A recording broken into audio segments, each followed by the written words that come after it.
Is it secret? Is it safe? Gandalf asks Frodo in Peter Jackson's film adaptation of The Fellowship of the Ring. Is it hidden? The wizard interrupted in an urgent whisper, glancing frantically around the room as if expecting enemies to materialize from the shadows. Is it secure? The equivalent passage in Ian Chesterfield's novelization, itself adapted from Jackson's film. These two versions of the same part of the story offer us a compelling lens through which to examine the differences between film and prose as storytelling mediums. The film line is tight and immediate. Its repetition, alliteration, and brevity give it a sense of weight and tension that suit the immediacy of film. The novelization's version is longer and more elaborate. Context is added that the film shows visually. In prose, every detail must be verbalized. What film can show in a half-second must be described with carefully chosen language. To further explore these differences, this video will look at one part of the story in both the film and the novelization of The Fellowship of the Ring. First, we'll watch a short clip from the film. Then, we'll read the matching chapter from the novelization. Since films move quickly and can show a lot in just a few minutes, while novels often take pages to describe the same events, we'll break the novelization chapters into short passages. After each passage, we'll stop to talk about what works well in the novel, what might be stronger in the film, and how each version tells the story in its own way. We'll go back and forth like this until we've worked through the whole chapter. At the end, we'll wrap everything up by thinking about what each medium does best, where they might struggle, and how comparing them helps us understand the story in a new way. By the time we're finished, we'll have a much clearer idea of how storytelling changes when it moves from screen to page, and why that matters. Let's begin. Fire begins.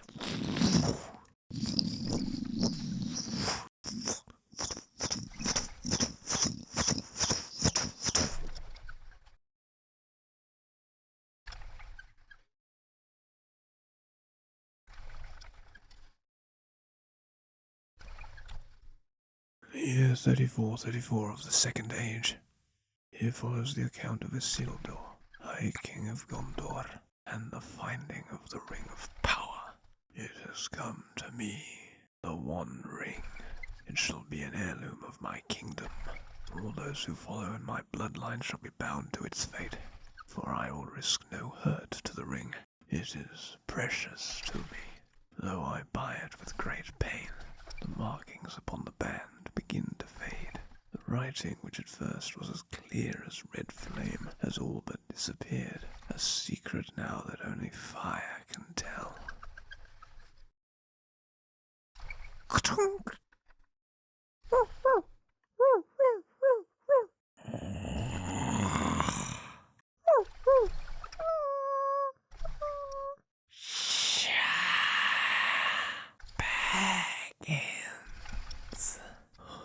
There's no Bagginses around here. They're all up in Harverton. That way.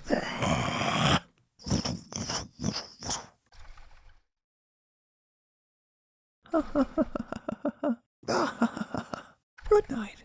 Good night. Good night, Sam.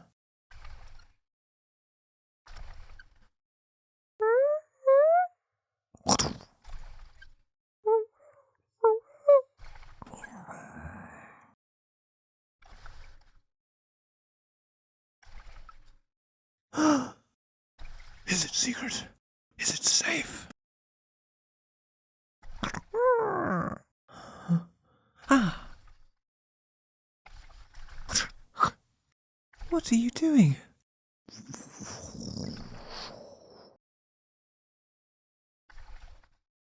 Hold out your hand, Frodo. It's quite cool. What can you see? Can you see anything? Nothing. There's nothing.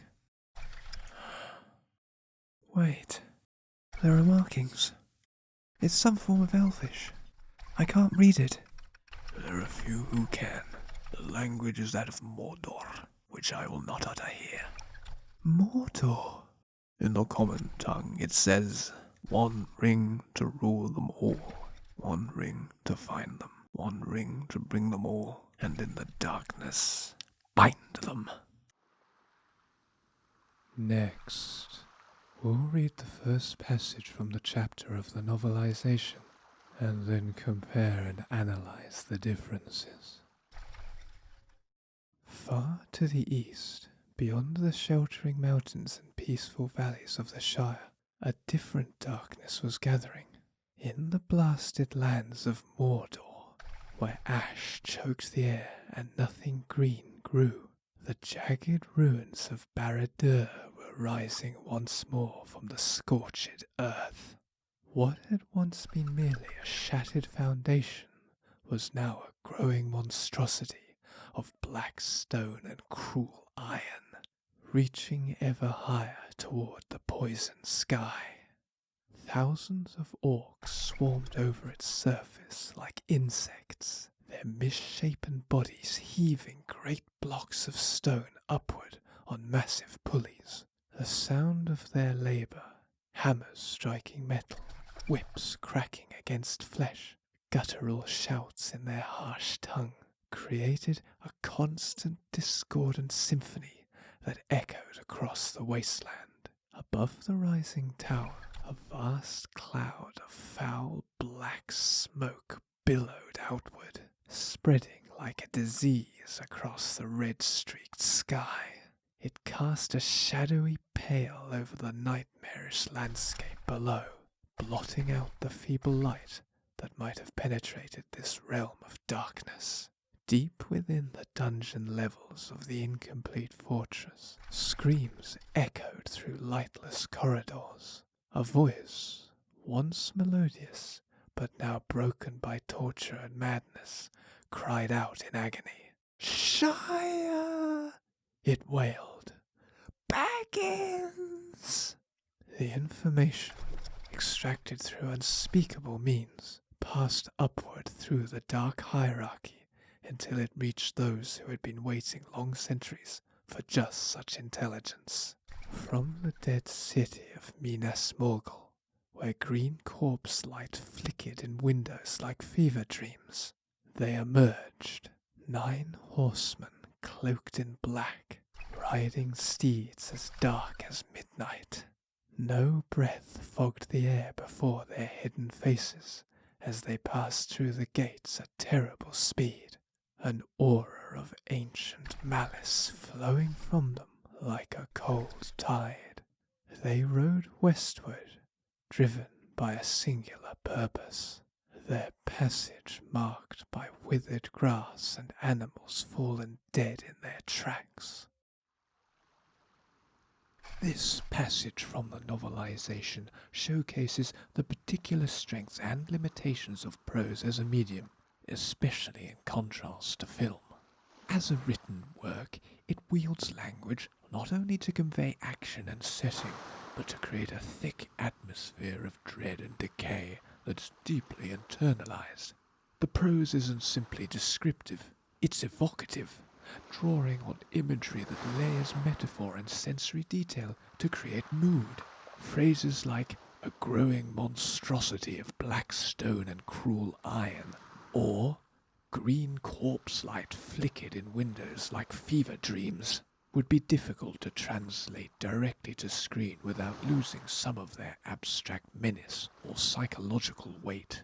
These lines give the reader more than just visual information. They allow space for imagination to deepen the horror. Prose can linger. It can draw the reader's attention to texture and sensation. Ash choking the air, the shrieks echoing in dungeon levels, the disturbing stillness of Nazgul passing through a dead land. The pace is under the reader's control.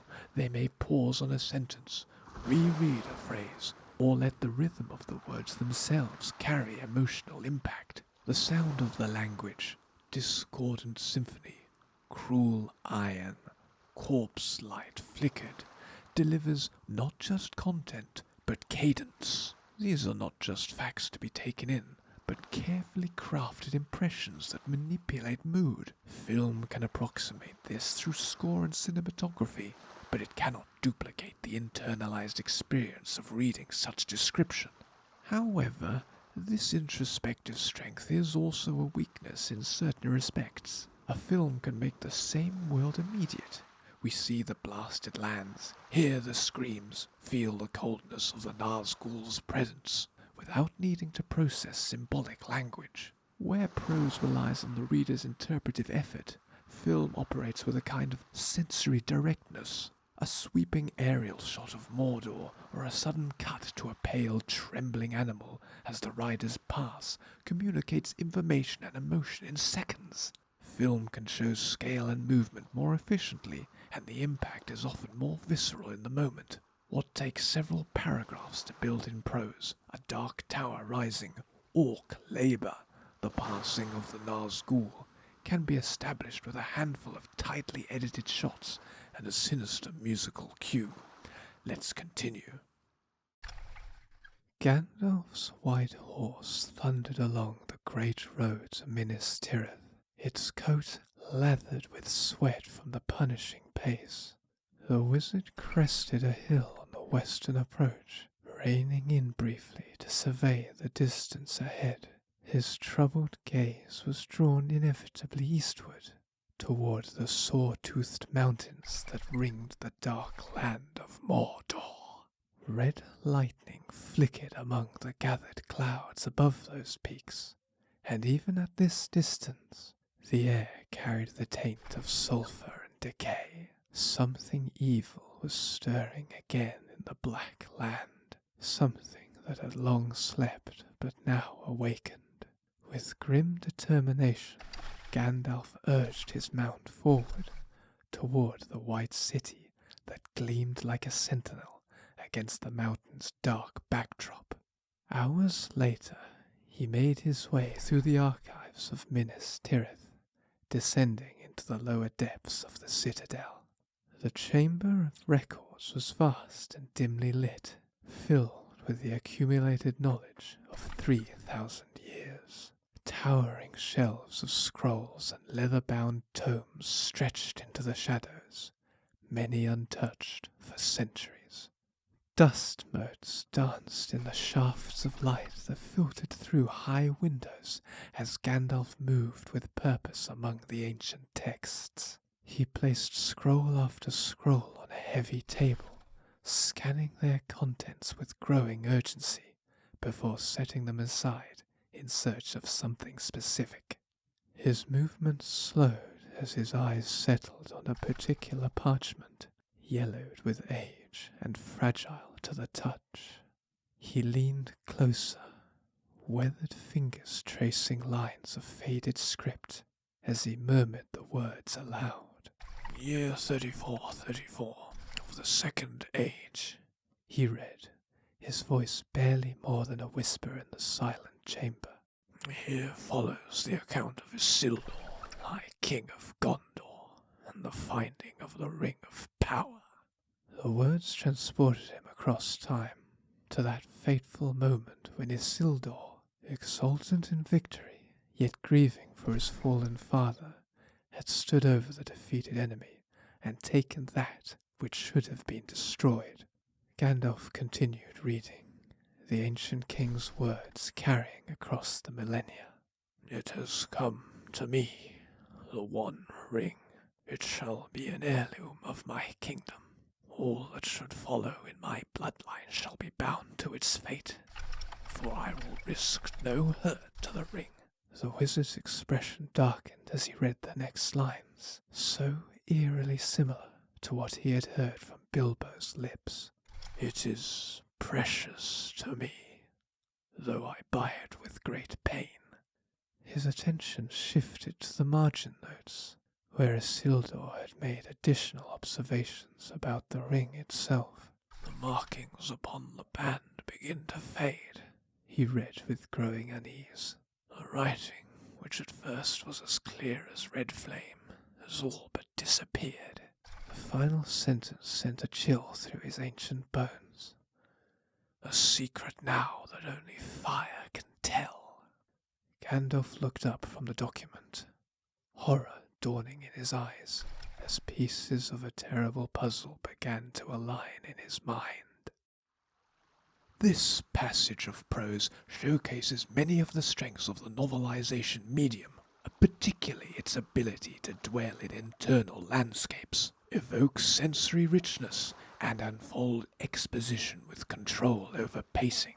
As a written text, it allows readers to inhabit Gandalf's experience intimately, not only what he sees and hears, but also what he remembers and fears. The description of the horse's exertion, the looming dread in Mordor's skyline, the dust motes in the archive, all serve not just as visuals, but as mood-laden details that the film glanced over in its rush towards narrative momentum. The medium of prose excels here in suggesting psychological atmosphere through environment and gesture. The, quote, taint of sulphur and decay, end quote, is more than a smell. It's a metaphorical stain on the world, signifying the encroaching evil.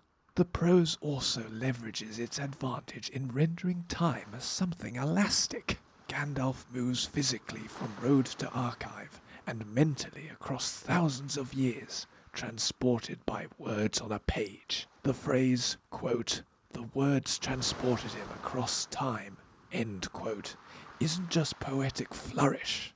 It describes what the text itself is doing for the reader. The film may have struggled to capture this internal leap with the same subtlety, relying on flashbacks and voiceovers, which, while effective, risked feeling heavy-handed or intrusive. The novel can move fluidly between past and present without breaking immersion.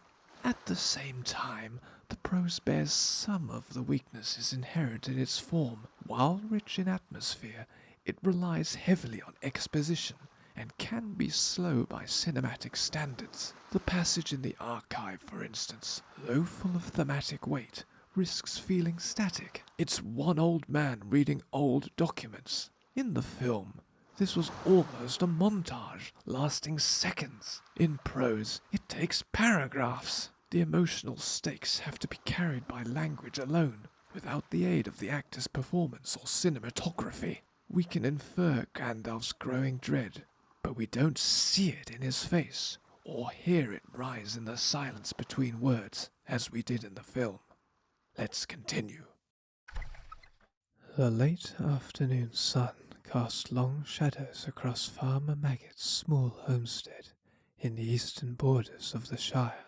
The stocky hobbit wiped sweat from his brow as he brought his axe down on another log, adding it to the growing pile of firewood beside his garden gate. The day had been peaceful, filled with the ordinary tasks that marked a farmer's existence. His loyal dog Fang dozed contentedly in a patch of sunlight nearby, occasionally twitching in pursuit of dream rabbits. Without warning, Fang's ears pricked up. The dog raised its head, a low whine building in its throat as it stared down the lane that led to the main road. Farmer Maggot followed the animal's gaze, squinting against the setting sun. A rider approached, but something about the silhouette sent a primal fear coursing through the hobbit's veins. The figure seemed too tall, too thin atop its massive black horse. Most disturbing of all was the absence of any features beneath the rider's hood, only darkness where a face should be. The temperature seemed to plummet as the stranger drew near. Plants withered visibly along the path of its approach, their leaves curling and blackening as if touched by frost. Fang retreated to the doorway with his tail between his legs, whimpering pitifully. Farmer Maggot found himself backing away, though some stubborn part of his hobbit nature kept him from fleeing outright. His hand trembled as he clutched his axe, knowing instinctively it would provide no protection against whatever now loomed over him. The black rider halted at his gate. When it spoke, the sound was like dead leaves scraping over gravestones, a hissing approximation of language that seemed to bypass the ears and burrow directly into the mind. Shire Baggins! Pure terror loosened Maggot's tongue. Baggins? He stammered, pointing northward with a shaking finger. There's no Bagginses around here. They're all up in Hobbiton. That way. Without acknowledgement, the rider wheeled its horse and galloped away at a natural speed, leaving behind air that tasted of decay, and a hobbit who would not sleep soundly for many nights to come. This passage from the novelizations chapter offers a compelling example of how prose can evoke dread and quiet horror in a way that is uniquely suited to the written medium. Its strength lies in the manipulation of tone and internal perspective, and in its ability to render the psychological weight of a moment without relying on visual or auditory spectacle. Where the film attempted to convey fear through sound design, lighting, and performance, this passage builds terror line by line through the cumulative effect of ordinary detail turning subtly and then violently wrong. The introduction is pastoral and serene. Sunlight, firewood, a dreaming dog rooting the reader in the warmth and routine of the Shire. This familiarity forms a sharp contrast to the arrival of the Black Rider, making the intrusion of the unnatural all the more disturbing. Prose thrives in this juxtaposition. It can linger in the rhythm of a hobbit's daily life, and then, with a few well-placed sentences, twist that world out of joint. The moment Fang reacts, the tone pivots. We feel the shift, not through a sudden camera angle or jump scare, but through language. Quote, primal fear, absence of any features, darkness where a face should be. The horror is suggestive rather than explicit. Of course, this scene, like the previous one, also demonstrates prose's limitations. There is a slowness inherent in describing actions and reactions that the film compressed into seconds. The visual shock of a faceless hood or the decaying foliage registered instantly on screen. In text, they are drawn out across lines, and their power relies on the reader's imaginative participation. The hissing voice of the rider, so evocative in writing, might have carried even more immediate menace when it was heard aloud in the film. In this way, prose requires more from its audience.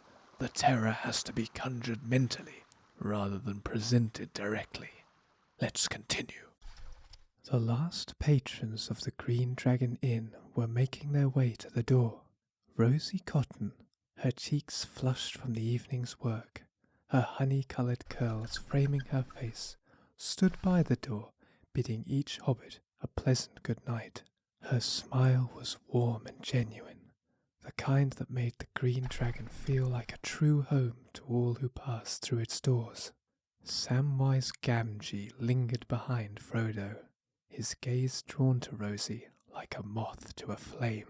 Their eyes met for a fleeting moment, hardly more than a heartbeat, but in that brief connection, Sam felt a flutter in his chest that made him momentarily forget the cool autumn air awaiting them outside. "Pleasant dreams to you both," Rosie called, her voice musical in the quiet evening. Sam's reply caught in his throat, coming out as little more than a mumble as he and Frodo stepped out into the night, the door of the Green Dragon closing behind them with a soft thud. The walk back to Bag End was peaceful, the path winding through Hobbiton illuminated by the silver glow of a nearly full moon. Star-speckled skies stretched overhead, and the gentle breeze carried the earthy scent of harvested fields. Neither hobbit felt the need to disturb the tranquility with conversation. When they reached the gate of Bag End, Frodo turned to his companion. "You needn't walk me to my door, Sam. I can find my way from here," he said with a tired smile. Sam hesitated, shifting his weight from one foot to the other. "If you're uncertain, Mr. Frodo, the night's grown quite dark." "I've walked this path 1,000 times," Frodo assured him. "Rest well, Sam. I'll see you tomorrow." With a reluctant nod, Sam turned towards his own home in Bagshot Row, glancing back once before disappearing around the bend in the road. Frodo pushed open the gate and started up the familiar path to Bag End's round green door. The garden was still and silent, not even a cricket chirping in the flower beds. Something felt different tonight, though Frodo couldn't quite place what it was. The air seemed heavier somehow, charged with an unseen presence. As he approached the door, the hairs on the back of his neck stood on end. Someone or something was watching him.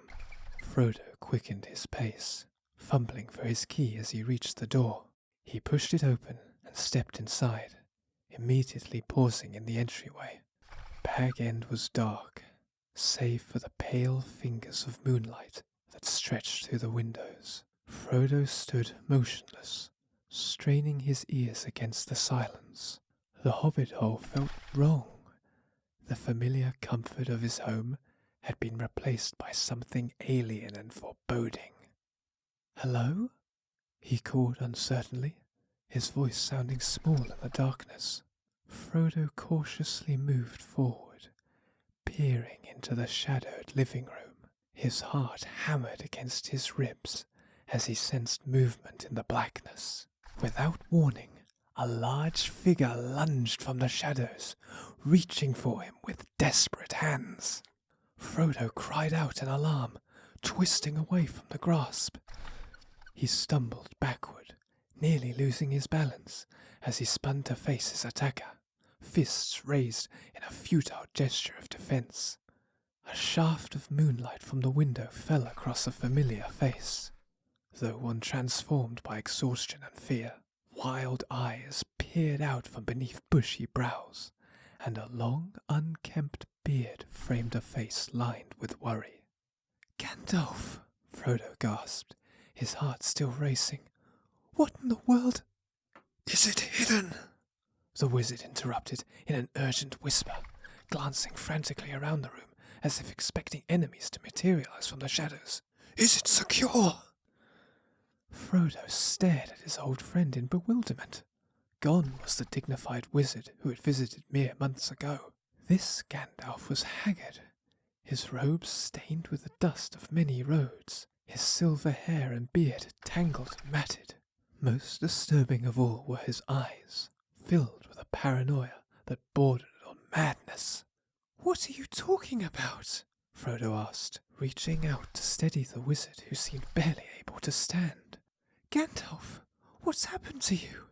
The wizard gripped Frodo's shoulders, his fingers digging in painfully. "The ring, Frodo," he hissed. "The ring Bilbo left you. Where is it?" Understanding dawned on Frodo's face, followed quickly by concern. He hadn't given the trinket much thought since placing it away for safekeeping. "It's here somewhere," he assured Gandalf. "Let me light a lamp and I'll find it." "No lights," Gandalf snapped. "No one must know I'm here." Frodo nodded, then made his way through the familiar darkness of Bag End to the old wooden chest where he kept his most precious possessions. He knelt before it, lifting the lid and rummaging through its contents. His fingers brushed against books, letters, and keepsakes, fragments of a peaceful life that suddenly felt as if it were slipping away. "I know it's in here," he murmured, half to himself. "I haven't touched it since you left." After several moments of increasingly frantic searching, his fingers closed around a small envelope. "Here," he exclaimed with relief. "I found it." Gandalf moved with surprising swiftness for one who had appeared so weary. He snatched the envelope from Frodo's hand and, without a word of explanation, strode to the fireplace. With trembling hands, he tossed the envelope directly into the glowing embers. "What are you doing?" Frodo cried in alarm, rushing forward. Have you lost your senses? The flames eagerly consumed the paper, revealing a small golden circle that gleamed untouched amid the fire. Frodo stared in disbelief as the ring settled deeper into the red-hot coals, remaining perfectly intact. Gandalf reached for the iron tongs hanging beside the hearth. With steady precision, he lifted the ring from the flames and held it suspended in the air between them. "Open your palm," the wizard instructed, his voice calmer now. "Don't worry, it won't burn you." Hesitantly, Frodo extended his hand. Gandalf lowered the tongs, and the ring dropped into Frodo's palm with unexpected weight, as though it were made of something far denser than gold. Despite having just emerged from the fire, the metal was merely warm against his skin. "What am I looking for?" Frodo asked, turning the simple band over in his fingers. "Examine it closely," Gandalf urged, watching it intently. "Do you see anything unusual? Any markings?" Frodo squinted at the golden surface. "Nothing at first glance," he replied. "It appears to be just a plain—" He stopped mid-sentence, his eyes widening. "Wait! Something's happening!" Fine lines were appearing on the golden surface, glowing with an inner fire, as if the very metal were transforming before his eyes. Delicate inscriptions emerged, burning with an eerie crimson light that seemed to pulse with a life of its own. "There are markings," Frodo whispered, transfixed by the glowing script. "Some form of writing I've never encountered. I can't decipher it." Gandalf's expression darkened. "Few can," he said gravely. "That script is the language of Mordor, a tongue I will not speak within these walls." "Mordor?" Frodo echoed, the name sending a chill down his spine despite his limited knowledge of that distant dark realm. Gandalf nodded grimly. "In the common language, the inscription reads, 'One ring to rule them all, one ring to find them, one ring to bring them all, and in the darkness bind them.'" This final passage from this chapter of the novelization is a showcase of how prose can seamlessly move from the intimate to the mythic, layering personal emotion with cosmic implication. It's a strong example of how the written medium excels at modulation, shifting tone gradually from warmth and longing to tension and dread, while preserving a sense of cohesion. The scene begins with a quiet, almost romantic moment between Sam and Rosie, and ends with the revelation of the One Ring's true nature. That arc, so broad in thematic scope, may have risked tonal whiplash in the film, but in prose, the gradual build is internal and immersive, and that's where its strength lies. As the passage transitions into suspense, the prose subtly tightens. The line, "Something felt different tonight," signals a tonal pivot. Here, prose allows atmosphere to thicken gradually. Soundless crickets, the charged air, the hair on Frodo's neck. These are slow-burning indicators of danger, not sudden spikes. The film chose a dramatic cue, a camera pan, and eerie sound effects. The novel instead invokes dread through suggestive detail. That suggestion, in prose, can last as long as the author wants. The suspense is not forced by pacing constraints. It has room to breathe. Still, some of the weaknesses of the prose form begin to show near the end of this passage. Descriptions of physical action, fumbling for a key, stumbling back, opening a chest, required time and space to explain. The film rendered these movements in a fluid 10-second sequence. Prose must walk the reader through each beat. For some, this slows momentum. Moreover, Gandalf's sudden burst of paranoia, while powerful, is telegraphed with less subtlety than a skilled actor might bring. The text must tell us his eyes are wild, his grip painful, his voice urgent. In the film, this was shown in silence, in his posture, in a single look. In summary, this chapter works beautifully in novel form because it capitalizes on the written medium's strengths, control of pacing, access to internal thought and emotion, rich atmospheric build-up, and thematic layering. Where film might punch hard and fast, prose lingers, and in lingering, it deepens the experience. Thank you for watching this comparative analysis. Next time, we'll compare the scene in the film where Gandalf tells Frodo to take the ring to the village of Bree with the corresponding chapter in the novelization. Take care, and if you're listening to this, please send help.